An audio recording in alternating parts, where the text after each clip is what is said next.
The Veronicas and the Bee Gees all benefited from the vocal prowess of twins. So, is singing ability genetic or environmentally determined? A world-first study, launched at the University of Melbourne in May, will investigate if singing ability is inherited. Researchers at the university, the Melbourne Conservatorium of Music and the Australian Twin Registry will study twins to measure to what extent it is nature or nurture that most influences whether we can sing a pitch-perfect tune. Lead researcher, Associate Professor Sarah Wilson, said she's very excited to be doing the study.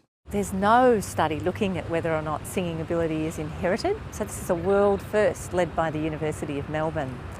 Basically, what we want to know is what is it about the environment that might make us better able to sing, and to what extent might that be determined by our genes. And by understanding the contribution of those two factors, we're going to be better able to design singing training programs and education programs more generally for teaching music and singing. Identical twins, Yasmin and Yolanda, use their voice as a way of distinguishing themselves from their identical appearance.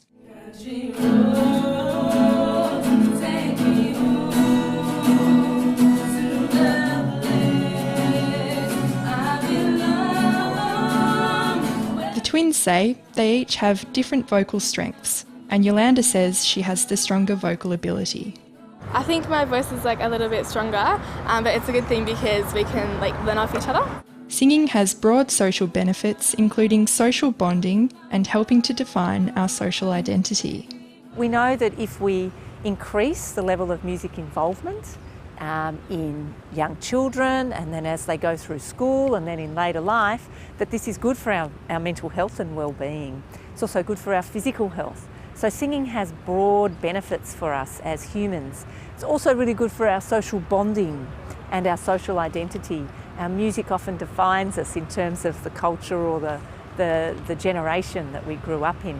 Matthew and Daniel Thompson think singing ability is a combination of both nature and nurture. Maybe it starts out as being, genetic ability, but then how much it's nurtured is what kind of brings it out, I suppose. Yeah, I definitely think nurture plays a big part, but as long as there's some innate musical ability to begin with, it always helps, for sure. As for whether Professor Wilson believes singing ability is genetic or environmental, we figure there's something to that, but I guess the proof will be in the pudding.